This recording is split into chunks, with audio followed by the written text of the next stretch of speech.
Hey guys, is the new Canon 1DX Mark III going to be the camera you purchase in 2020? Is there something about it that's going to keep you from buying it? Let's talk about it. Hey guys, welcome back to my channel. If you're new here, this channel is all about learning about filmmaking and photography and how to get better in both areas. So let's get right into it. The Canon 1DX Mark III.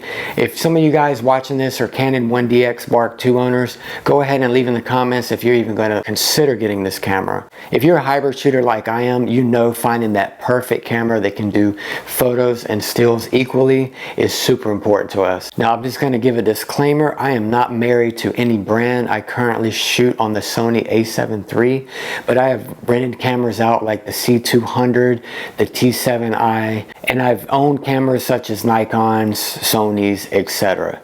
So look guys, this new camera was actually something that I was keeping my eye on, and now that the specs are released, I want to talk about it and see what you guys feel about it. Now given the Canon 1DX Mark II already has 4K 60, this is what I want to get into and what is bugging me about this new camera, but hey, I want to know if it's a deal breaker for you guys. So let's jump right into the computer and let's take a look at these specs. Alright guys, here we are. The 1DX Mark III is going to be announced Monday, which is tomorrow guys, and they're just going to post a summary of the specs, and this is confirmed.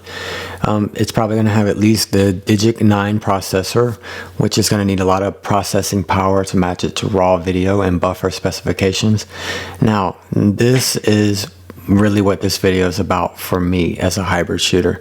Will it have dual pixel autofocus? Yes, it will. That's great, right? You will get it in 1080 at 4K, 23, 24, and 30p. So here's the kicker guys. Shaking my head, you will not get it in 4K, 50, or 60, or the raw. But then again, the Mark II already has 4K 60 with dual pixel autofocus. So this makes no sense. If you guys can tell me why they would do this, leave it in the comments below. But to me, I think that's one of the deal breakers. You know, everyone's getting excited to be able to shoot in RAW, and then you don't even have autofocus in RAW. To me, that's a bummer, guys. And the reason I say this, if you plan on putting this camera on a gimbal or running gun shooting and you need the autofocus for quick things that you just can't do manually or that you can't do well manually, to me, this is a deal breaker. And they're boasting how great this camera's autofocus is going to be and how it's improved. I want to know guys, I mean, if this is a big bummer to you, are you still going to get this camera? Comment below and let me know.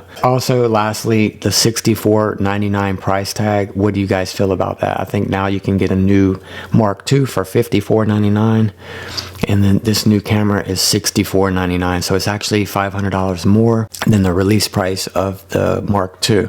How do you guys feel about that? I know this is the buzz right now, and I want to know what my community of filmmakers and hybrid shooters that do stills as well like I do think about this camera. Is this going to be something that you get? I know a lot of the YouTubers out there enjoyed their Mark II and it did great, especially 120 frames per second. Was great, awesome looking footage. But for this new 3, are you guys going to get it, or are you just going to wait and see what the EOS or Mark II has to offer? Maybe hopefully dual slots, no crop in 4K and 4K 60 that will have dual pixel autofocus. Guys, if you enjoyed this video and you want to see more content on how to get better in filmmaking, how to get better in photography, go ahead and smash that subscribe button right now, and I will catch you on the new video.